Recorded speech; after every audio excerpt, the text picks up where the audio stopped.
Mga dahilan bakit ang water baptism cannot save you. Tara, samahan niyo akong pag-aralan ito. Unang dahilan, ang water baptism ay hindi part ng gospel or good news. Okay, makikita natin sa 1 Corinthians chapter 15 verses 1 to 4 ang gospel. Sabi dito, "Moreover, brethren, I declare to you the gospel, yung good news, which I preached to you, which also you received and in which you stand, by which also you are saved." So, na-save ka dun sa gospel na yon, di ba? "If you hold fast the word which I preached to you, unless you believed in vain." So, sabi, unless hindi ka talaga nanampalataya. "For I delivered to you first of all that which I also received." So, ito na yung good news. "That Christ died for our sins according to the scriptures, and that He was buried, and that He rose again the third day according to the scriptures." Kita? Walang water baptism sa loob ng gospel, kundi ang death for our sins ni Lord Jesus Christ, His burial and resurrection after 3 days. Makikita rin natin sa 1 Corinthians chapter 1 verses 14 to 18 na hindi baptism ang importante kundi ang gospel. Basahin natin. "I thank God that I baptized none of you except Crispus and Gaius, lest anyone should say that I have baptized in my own name. Yes, I also baptized the household of Stephanas. Besides, I do not know whether I baptized any other. For Christ did not send me to baptize, but to preach the gospel, not with wisdom of words, lest the cross of Christ should be made of no effect." So, kita natin na sabi, hindi daw siya sinugo para mag-baptize, kundi mag-preach ng gospel. Sabi niya, unless yung cross ni Lord Jesus Christ ay mawalang bisa. Kasi ngayon yung importante, di ba? Yung death, burial, and resurrection na ginawa ni Lord Jesus Christ, hindi yung baptism. "For the message of the cross is foolishness to those who are perishing, but to us who are being saved, it is the power of God." So, yung cross, ibig sabihin yung death, burial, and resurrection ni Lord Jesus Christ, it is the power of God unto salvation for everyone who believes. Nakalagay yun sa Romans chapter 1 din. Second na reason natin, water baptism is a work of righteousness. Makikita natin sa Matthew 3 verses 13 to 15. "Then Jesus came to Galilee to John at the Jordan to be baptized by him. And John tried to prevent him, saying, 'I need to be baptized by you, and are you coming to me?' But Jesus answered and said to him, 'Permit it to be so now, for thus it is fitting for us to fulfill all righteousness.'" So, para ma-fulfill daw lahat ng righteousness. So, it is a work of righteousness, yung water baptism. Ano ba sabi ng Titus 3:5 patungkol sa works of righteousness? Sabi niya, "Not by works of righteousness which we have done, but according to His mercy He saved us, through the washing of regeneration and renewing of the Holy Spirit."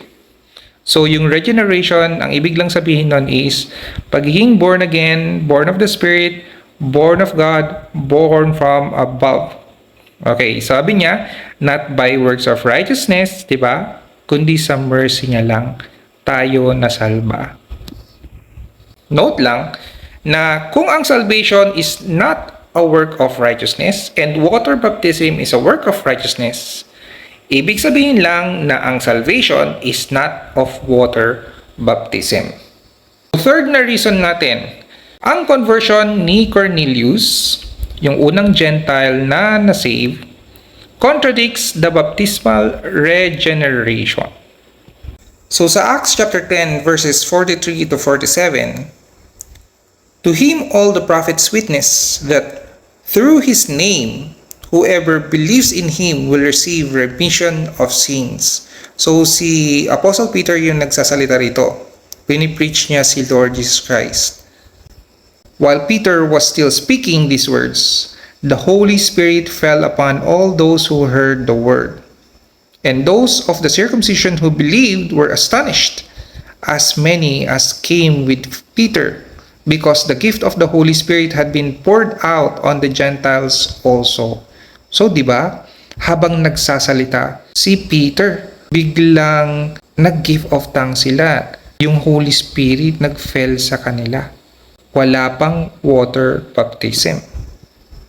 Kaya sa verse 46 sinabi, "For they heard them speak with tongues and magnify God. Then Peter answered, Can anyone forbid water, that this should not be baptized, who have received the Holy Spirit just as we have?" So note lang na makikita natin dito na yung Holy Spirit nga ay nag-fall upon Cornelius and his household before their water baptism, signifying that salvation does not occur when they are water baptized, but rather when their hearing was mixed with faith. Diba? Na-pour out yung Holy Spirit sa kanila nung habang niririnig nila yung preaching ni Peter about kay Lord Jesus Christ is nanampalataya sila. Nagkaroon sila ng faith dun sa sinabi ni Peter.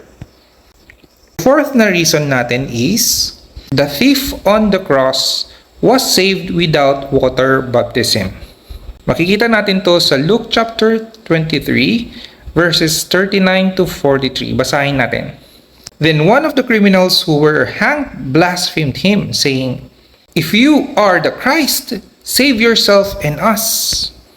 But the other answering rebuked him, saying, "Do you not even fear God, seeing you are under the same condemnation? And we indeed justly, for we receive the due reward of our deeds. But this man has done nothing wrong." Then he said to Jesus, "Lord, remember me when you come into your kingdom." And Jesus answered him, "Assuredly, I say to you, today you will be with me in paradise." Kita nyo ba dito, nag-water baptize yung nasa cross na thief? Hindi, di ba? Nanampalataya lang siya na si Lord Jesus Christ ay God. Kasi sinabi niya dito, Lord, capital letter L. And nananampalataya siya na si Jesus ay yung Messiah nila. Kasi sinabi niya, "Remember me when you come into your kingdom." Kumbaga, alam niyang siya yung hari or Messiah nila na hinihintay ng Israel. Kaya prinamis ni Lord sa kanya, assuredly, diba? Truly, sa ibang translation.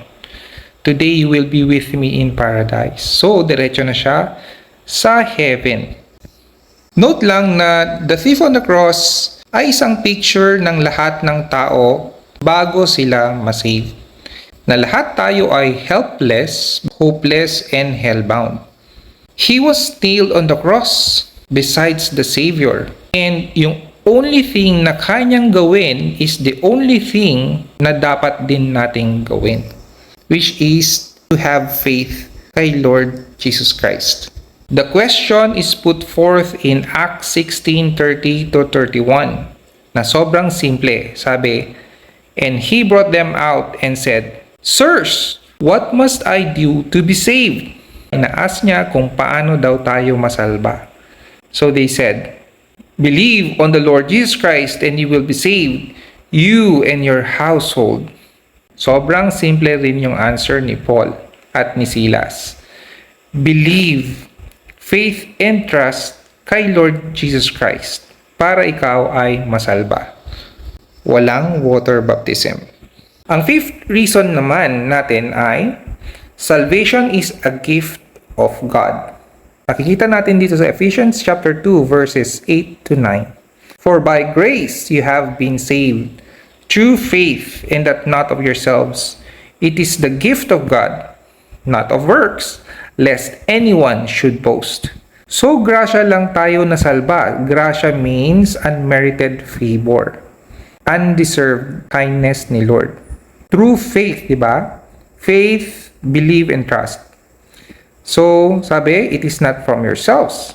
Wala sa atin. Not of works nga, di ba? Wala sa magaganda nating gawa. It is the gift of God para walang makapagmayabang or boast. Dahil kung merong magbibigay sa iyo ng gift at magbibigay ito ng condition para ma-receive mo yung gift, kagaya ng baptize into water, free gift ba yon? Hindi, di ba? Same true ito sa ibang mga condition na pwede nating ipasok sa salvation, like circumcision, church attendance, church affiliation, self-reformation, turning away from all sins, etc. and etc.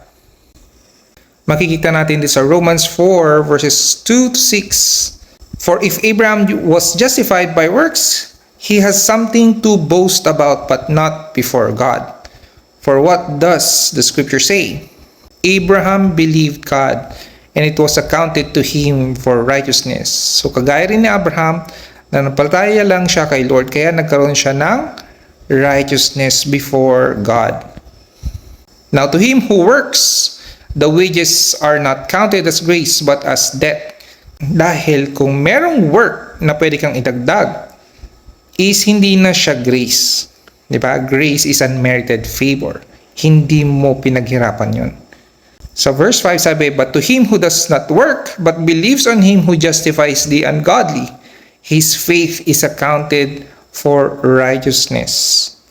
Kahit na hindi nag-work, pero nanampalataya lang, nagkaroon ng faith lang kay Lord Jesus Christ, yung pananampalataya niyang yun is accounted, deposited. Sa ibang translation niya nga is credited. Parang credit card. Nagamit mo na kahit hindi pa nabayaran kasi nga Old Testament siya, di ba? Sa New Testament, namatay si Lord Jesus Christ. Pero nagamit na ni Abraham yung righteousness kahit na hindi pa nabayaran ni Lord kasi nga sure na gagawin niya na yun. So Romans 4:6 sabi, just as David also described the blessedness of the man whom God imputes righteousness apart from works. Even si David, di ba? Sabi, apart from works, na-impute or na-deposit yung righteousness, which is yung righteousness ni God. Note lang na both si Abraham at si David ay hindi na water baptized. In conclusion, God did all the work for us to be saved by paying all our sin debt on the cross. Anong debt yon na sin? Yung past, present, and future na sins natin. And He resurrected after 3 days, proving that He is the Son of God. That is why He offers salvation as a free gift to those who will believe, trust, and have faith in Jesus Christ. Ayan. I hope naintindihan nyo ang ating short na Bible study. Sa muli po, God bless us all always.